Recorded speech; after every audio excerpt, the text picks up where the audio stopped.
97.3 ESPN presents The Sports Bash with Mike Gill. It's time for Football at 4 with 97.3 ESPN.com's Andrew DiCecco. Powered by the Inside the Birds podcast. You know, we recognize the ability of the roster that's put together right now.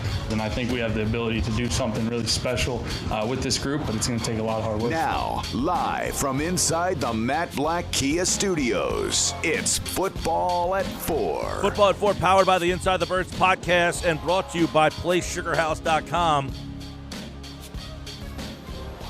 Sign up now, and they'll match your first deposit up to $250. Go to PlaySugarHouse.com and win real money with their sports books and casino games from the comfort of your home. Must be 21 or older. Gambling problem, call 1-800-GAMBLER. Andrew DiCecco is in the house for Football at 4.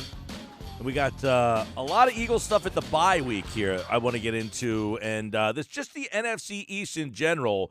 You know, over at 97.3 ESPN.com, Andrew, I wrote a story about who will win the NFC East. And I went through everybody's schedule. And I can't find a team with a schedule that can get them to 7 wins. Am I wrong there? Do you see a 7-win team? I got 6-9-1 Philadelphia as the best path to victory on this. We're talking on Election Day. What's the path to victory? I see 6-9-1 the best of the group. Yeah, as pathetic as that sounds, Mike, I have to agree with you there. I think the Eagles win the division with 6 wins. It's a crapshoot, really. I mean, it's anyone's guess. But, I mean, given everything that's kind of transpired throughout the season so far, Dallas is in disarray. Andy Dalton now is in the COVID protocol, and now they're looking at possibly starting Cooper Rush at quarterback over Ben DiNucci. They're just in complete disarray. And Washington, they do have a nice defense. I like what they've done there. They have a couple nice pieces on offense. I don't know that they have enough to take hold of the NFC East. I think it's ultimately going to be the Eagles, but it's going to be a kind of a stumble to the finish line there. Well, I was going to say, all right, you watched the Giants last night. You can make a case that the Giants, even though they haven't won, have looked the most consistent at least. Like they're losing close games. 1-7 though, just 1-6. So it just seems that they got to have way too much go their way. But, you know, the Eagles play them coming up. They play Washington coming up. They can kind of be right back in this thing in a couple of weeks. Yeah, you notice I didn't add the Giants to that list because it just seems like they've dug themselves too much of a hole. As crazy as that sounds in this division, that's kind of a toss-up. But what I saw last night from them was very encouraging. They have that momentum going forward. I mean, they took one of the best teams in the NFC, you know, down to the wire, and I thought they played, you know, they played well on defense, but they really impressed me on offense. Obviously, Daniel Jones, he's kind of a wild card out there, chucking it up, and he's not the most accurate guy, but they do have some pieces on offense as far as wide receiver Sterling Shepard. Evan Ingram made some plays last night. Golden Tate has made some massive plays that we have not been accustomed to seeing here in Philadelphia. They have the tools that they need. I just think that they've kind of fallen too far behind that to really make a dent. I don't know that anybody's too far behind, but I see what you're saying. I mean, you look at Washington, currently 2-5. They have that win over Philly that they can bank. They have 3. Everybody has 3 games left in the division. Everybody's played each other once, so they each play each other one more time. They have a combined record of 25-19-1 of teams they still have to play. They have a couple winnable games. Detroit, Carolina, the Bengals. If they are able to somehow beat Detroit, Carolina, and the Bengals, and then 2 of their NFC games, that still only gets them to 6 wins. That's why I find, you know, Washington to be in a tough spot. But I guess they would. Do you think it's a 2-team race between Philly and Washington? I do, and I don't know that they get to 6 wins because that Bengals game is not a gimme. The Bengals have remained competitive in every game that they've played in. Joe Burrow has the offense playing at a high level. They have a lot of young receivers there that they're getting playing time to, and T. Higgins, Tyler Boyd, Alden Tate, A.J. Green, and the defense has a lot of young prospects there to work with. And I just think that there's a lot of youthful there's like a youth infusion there in Cincinnati that they're going to probably knock off Washington there. But, I see them with finishing with 5 wins. Okay. If Dallas gets back Dalton, does that change anything? I don't think so, Mike, to be honest with you. I mean, Andy Dalton is I've always liked Andy Dalton a little bit more than most. I thought that, he's the type of quarterback that needs he needs the ideal situation around him to really make a dent in his division. I mean, you saw in 2015, I believe, when he had Mohamed Sanu and he had A.J. Green and he had Marvin Jones and Gio Bernard and Jeremy Hill. You saw the level of football that he was playing, but in Dallas, there's just not enough. I mean, he has the receivers around him, but there's just so much internal turmoil that's going on there that can kind of just disrupt any season or anyone's season, really. And there's some dissent there in the ranks, and it's just not a really stable environment for success right now. And their defense is obviously a mess. So and when he was with Cincinnati, he had a defense to kind of support him there those years that he was good. So I don't know that he will make much of a difference coming back for Dallas. All right, and then there's Philly, of course, where I got to be honest with you. I don't know that they get a win outside of the 3 games in their division, which means they have to beat the Giants, they have to beat Dallas, and they have to beat Washington. If they were to win another game, they've got – it's a stretch that I don't know where you find one, but you tell me, Andrew, of the group of games that they have other than the division games, they've got Cleveland, Seattle, Green Bay, New Orleans, and Arizona. That's 5 games. They're going to be a underdog, I would imagine, in all 5 games. But which of those games do they have the best shot in? I would say Cleveland. Cleveland is a team that is inconsistent week to week. Obviously, they have plenty of firepower there with Kareem Hunt. They may have Nick Chubb back by that time. Remember, they lost Odell Beckham. Baker Mayfield is a streaky quarterback. We've grown accustomed to kind of seeing that. I mean, that's going to be your opportunity to get a win there. And let's not overlook the Giants game that's coming up here, because had it not been for Evan Ingram dropping the ball on late in that game, the Giants win that game. And based on what you saw last night, the Eagles cannot, if they play like they did against Dallas, well, guess what? The Giants are probably going to win that one. All right, Andrew DiCecco, Football at 4 here on the Sports Bash. Now that the dust has settled, no trades really have happened. The Eagles made no trade. This is what they're going with here. Is there a message there that they didn't do anything? I mean, is there a message that, hey, because this season seems so weird, is that you're the favorite to win the division, but you know your team needs a lot of help? Yeah, and you said it right there. I didn't expect there to be a whole lot of movement, because they need a lot of help in a lot of areas. The one area that I would have addressed in the trade deadline is outside corner. We talk about, should something happen to Avonte Maddox again? Well, now you're looking at Michael Jacquet or Cravon LeBlanc. Take your pick of a lot of these depth corners that aren't really adept to playing on the outside. That becomes a problem there. You mentioned their tough slate of games coming up here, and that's a position where they can least afford to lose anyone. That's where I would have addressed it. Maybe a veteran running back. I mentioned Frank Gore on the show yesterday. That would have been a nice addition there. But I mean, I think given the outlook of the NFC East right now, you just have to win 6 games. The bar is so low right now that you have to trust what you have there, regroup at the bye week, and kind of move forward from there, because the Eagles have the coaching staff, in my opinion, and the stability and the veteran leadership to win that division. And once you get into the playoffs, kind of anything can happen, really. Prior to the trade deadline ending, Will Parks was on the market. What was your overall thoughts on that? Like, did you think that was weird Will Parks was available? I know that they were getting some safeties back, and that came into the mix. But, it was interesting when we saw the name originally. Yeah, it was definitely shocking to me to see that, Hunter, because when he was signed, he was considered to be one of the best value signings of free agency, along with Javon Hargrave. But Will Parks, they had plans to use him a number of different ways. Unfortunately, he got hurt, and he was really never able to kind of find a rhythm and find a role in the defense. But he played pretty well on Sunday night, and he hasn't played a ton. They have a lot of guys there at the safety position, and I really think look, I know the fans' opinion of Marcus Epps isn't very high right now, but the Eagles like the guy. Like it or not, they're seeing something in Marcus Epps that they like to give him playing time. Kayvon Wallace is another guy who they like, but he only plays special teams on Sunday night. He didn't see any defensive snaps.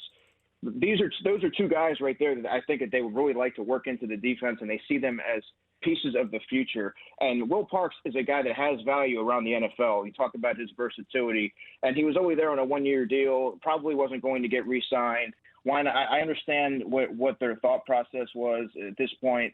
They may have liked what they saw from their young safeties and wanted to try and get some value for a player that probably won't be here past 1 year. If TJ Edwards wasn't available to come back and have that game that we saw last week, do you think that they would have tried to target a linebacker, or would they have stayed with Riley and Singleton? I think they may have been a little bit more aggressive trying to get Avery Williamson from the Jets, had it not been from that encouraging performance that we saw from TJ Edwards on Sunday night. TJ Edwards was the best player on the Eagles on Sunday night. I know that's not a very high bar to clear given the outlook of that game, but he was everywhere. He had 12 tackles. He had a sack, that strip sack there. He's a player that he's gotten better the more snaps that he's played. Last season, I believe he only played 10% of the defensive snaps. He's their guy. I mean, he's a little bit limited athletically, but you get him coming downhill. He's very instinctive, and he can shoot the gap and diagnose plays very quickly. And he's a good blitzer. He's someone that I think that he pairs very nicely with Alex Singleton. I think their two playing styles complement each other very well. Singleton's a little bit more rangy, a little bit more athletic, can do a little bit more in coverage. But I think that, they both have this smash mouth style about them that I think kind of adds a little attitude to the second level that you really haven't seen. And, when Nathan Gary does come back, he's going to be in a backup role because if these two guys continue to play like they have, I think the Eagles have found their linebacker pairing for the rest of the season. Yeah, I think the linebacker position, not great, has been less of an issue than it was. It also cost them a couple of games, I think you could say, early. The Bengals game, the Rams game, I think they really struggled in. The Washington game, I think they really struggled in. Let's stay on that defensive side of the ball. Typically, Jim Schwartz speaks today. The linebacker spot we feel, average about. The secondary here, you got Slay, Maddox, and then obviously McLeod and Mills. Is there anybody else, like you mentioned, Parks, the corner spot? Is that the best group for the second half of the season, the guys who are currently there? The safety group I like. I like the safety group a good bit, and it's nice to see that they were able to – that they held on to Will Parks because I do think that he can really elevate the play of the secondary. I think that, once you have this bye week where you have a healthy Will Parks, you can kind of identify where you want to use him and how you want to use him. And he should be playing a lot more than he has coming out of the bye week. Corner scares me, Mike, a little bit there because, yeah, you mentioned they have Darius Slay. He's going to handle his side, his assignment week in and week out. But on the other side, you have Avonte Maddox. And Avonte Maddox, to me, is a nickel corner that's being forced to play on the outside because that's the person that's pretty much what the Eagles have right now. They need him to play out there out of necessity. I think next season he'll ultimately be in the nickel role, but they're very thin there. Like I said, if something happens to Maddox again, you're looking at Michael Jacquet, you're looking at moving the 5'7", Nikel Roby-Coleman on the outside, or Crayvon LeBlanc, and he's not really equipped to play out there. He doesn't have that long speed that you need to play out there, or the length. So that is with the receivers that they're going to be facing coming up here. I mean, that's a position to watch because they don't have much to work with there. Let's move to the defensive line. Do you think Brandon Graham is getting enough praise? I mean, the year that he's having is unbelievable, and I feel like it's kind of sliding under the radar.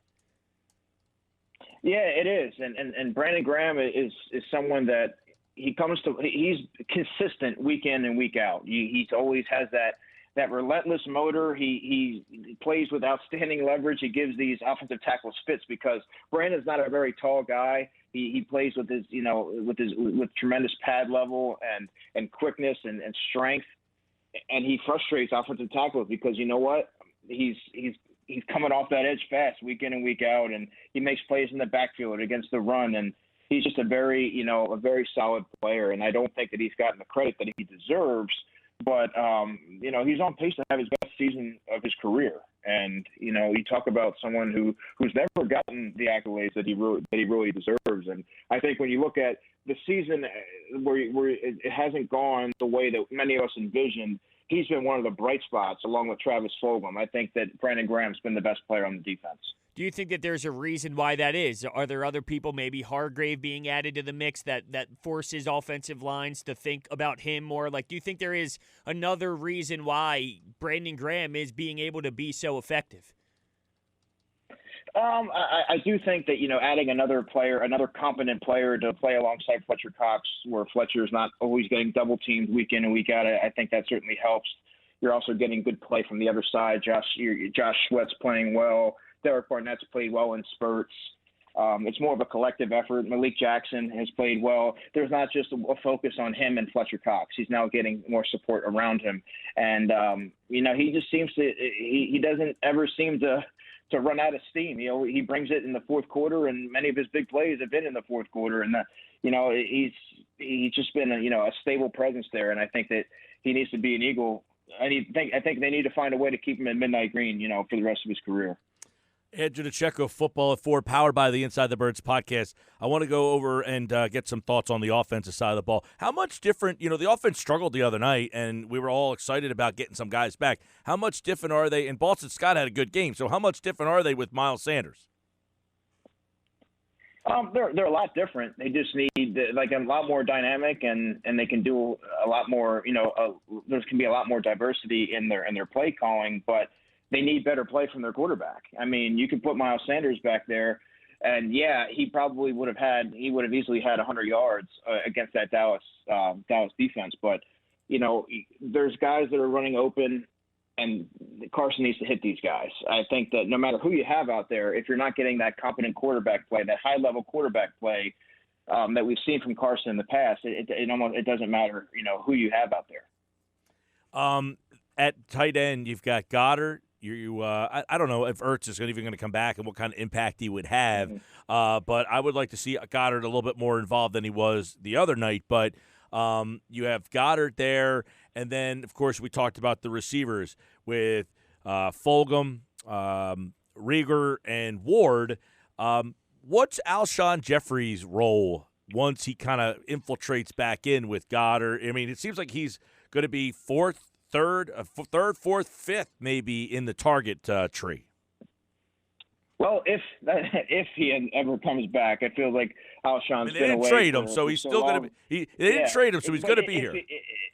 If he makes his way back onto the field, I should say, ever. It feels like he's been gone so long, he's almost become an afterthought. But, those three guys that you mentioned are going to be the primary focus. They're going to continue to grow with those guys. They're the pieces of the future. Alshon is going to be a spot player, much like Arcega-Whiteside. That's kind of how I view it. He's going to be a red zone presence and someone that you can put out there in jump ball situations. He's not going to be an every down player by far. I mean, he needs to earn those reps back, because in his absence, a lot of guys have kind of risen to the occasion, and they have their trio of receivers and quartet, really, if you want to add John Hightower to that mix. So. I just see him as a rotational player when he does make it back on the field. Yeah, and Ertz, too. I wonder what kind of role, if Ertz gets back for, say, the final 3-4 games of the season, what kind of role does he even have with all these guys? I mean, do you go back to play 12 personnel? Yeah, I think so. I mean, a player of Zach Ertz's caliber is always going to have an impact on the offense, and his rapport with Carson Wentz. I mean, obviously this season you haven't seen the Zach Ertz of old, but he's not going to take a back seat. If he does make it back onto the field by the end of the season for this playoff push, he's going to have a role. Like you said, I would like to see Goddard have more of a role. I know he didn't do a whole lot on Sunday night, but they do have a lot of pieces there, and their offensive line starting to get healthy. You talk about Isaac Seumalo probably coming back after the bye week, and then you're going to have a decision to make with what you do with Mailata and what you do with Peters and et cetera. But they're going to have some pieces there to really make a run. When looking at all these weapons, I see the way that they use Boston Scott, and I know that they're different players, but sometimes do you wonder, can they use Miles Sanders differently at times? I mean, I think about how they use Sanders. I see what they're doing with Scott now, and I don't know. I mean, sometimes I do feel like I'm underwhelmed with the Miles Sanders usage. Yeah, Hunter. If you remember before the season, one thing that I thought was that he was going to be more of a factor as a receiver, Miles Sanders. That is, I thought they were going to, move him into the slot, get him on the move, utilize his receiving ability and ability to, win down the field on linebackers and safeties. They really haven't done that, and they haven't given Miles Sanders enough carries when he's proven to be fresh and be productive when he has gotten his opportunities. I've been underwhelmed as well as far as his usage. I think he has a lot more in the tank, and leaves a lot of meat on the bone as far as what he could possibly bring to the offense. I do feel, and I want to see if you agree, that him and for whatever reason, him and Wentz do not have a great connection throwing the ball to him on swing passes, stuff out of the backfield. I feel like Wentz and Sanders are just never on the same page out of the backfield. Yeah, last year against Washington, I thought he made one of the better throws I've seen him make, Wentz to Miles Sanders in the corner of the end zone. But there's been a lot of times where it seems like they're not on the same page for whatever reason. Miles dropped a big pass the other week, and it's something that's kind of odd, but I don't read too much into it. I think that once they use him more in that role, and I think repetition, you get into that rhythm. Obviously, the truncated off season doesn't help, but I think that they really need to continue to go back to Miles and use him in that role, and I think you'll start to see Wentz and him establish more of a rapport. Now, real quick, the deals that were made, not today, but there was a couple yesterday. Avery, Williamson ended up getting traded. Also, you had the one trade, Desmond King to the Titans. King, yeah. Would you have been interested in either one? I mean, Williamson, definitely. I don't know what they ended up giving up, but would Desmond King for a 6-rounder made sense? Desmond King is a good player, don't get me wrong. I think he would have definitely impacted the return game and right off the bat. But they have so many players that have a similar skill set to Desmond King. Desmond's pretty much a nickel player. He can do a lot of the things that Will Parks can. So if Will Parks is there, there's really no need for a guy like Desmond King. By the way, the Williamson deal was a 2022 5th-rounder and they got back a 2022 7th-rounder. So they got Williamson for a 5th-rounder in 2022. Yeah, and they have an influx of talent at the linebacker position for the Steelers, and they just got even deeper. That's a steal, by the way, for a player of Avery Williamson's caliber. I'm not saying that he's an all-pro or anything like that, but he's certainly better than any player that the Eagles have at the position right now. Doesn't give you much in the pass in pass coverage, but he is a very sharp-minded football player, instinctive, downhill thumper. Just a tough, fundamentally sound football player, and the Eagles don't have enough of those on that side of the ball. So, it's a head-scratcher because they pretty much gave him away. He's Andrew DiCecco at DiCecco NFL. Football at 4, powered by the Inside the Birds podcast and brought to you locally by PlaySugarHouse.com. Make your sign up today and get up to $250 in your first deposit. He is Andrew DiCecco, and of course, the Eagles with the bye this week. They'll get ready for the New York Football Giants next week, and Andrew will be back to talk about that on Monday. Andrew, take care, pal. You got it, guys. Have a great week. Good stuff from him, as always, here on the Sports Bash Live on 97.3 ESPN.